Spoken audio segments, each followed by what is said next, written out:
Hello mga madi! Problema niyo din ba ang ulam tuwing umaga gaya ko? Subukan niyo to at siguradong magugustuhan to ng mga kids ninyo. May beef loaf ako dito, buksan lang natin to at hatiin natin sa dalawa. Itinabi ko muna yung isang kalahati at ang isang kalahati naman ay iniwa ko lang ng pino. Kung hindi niyo pa nasubukang lutuin to para sa mga anak ninyo, well, subukan nyo na at panigurado akong magugustuhan nila ito. Maghiwa din tayo ng dahon ng sibuyas.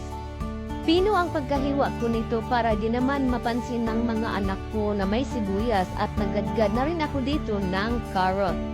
Iset aside ko muna to at magbati na rin ako dito ng 4 na itlog. 4 na itlog ang ginamit ko dito kasi ang liliit ng mga itlog. Binati ko lang ito ng mabuti at inilagay ko na dito ang hiniwang beef loaf, dahon ng sibuyas at ang carrot. Timplahan ng patis, granules at paminta powder. Emekos-mekos mo lang to at set aside muna natin. At dito naman sa pan, nag-spread lang ako ng konting mantika gamit ang brush. Pagkatapos ay naglagay na ako dito ng mixture. Pinuno ko lang ang surface ng pan para naman magandang tingnan pag niroll mo na ito. Mahinang apoy lang ang gamit ko dito para hindi naman masunog ang niluluto natin. Antayin lang na matuyo ang ibabaw nito at pag matuyo na ay pwede na nating i-fold. Sa pag-fold naman, sabay hila mo lang ng dahan-dahan. At maglagay ulit tayo ng mixture dito.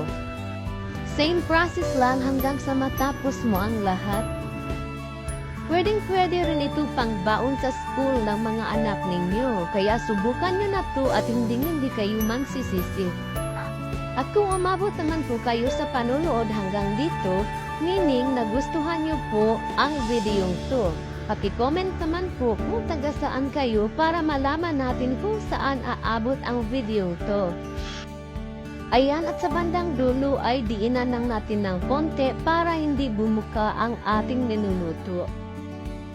Baligtarin natin para magpantay ang kanyang pagkaluto at eto na, luto na ang ating egg roll. Hanguin na natin at ilagay sa isang lalagyan at palamigin muna natin. Prinito ko na rin dito ang kalahati ng beef loaf para naman di ito masayang.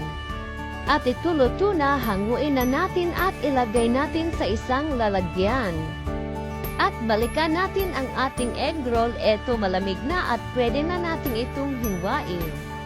Kayo na bahala sa laki ng pagkahiwa.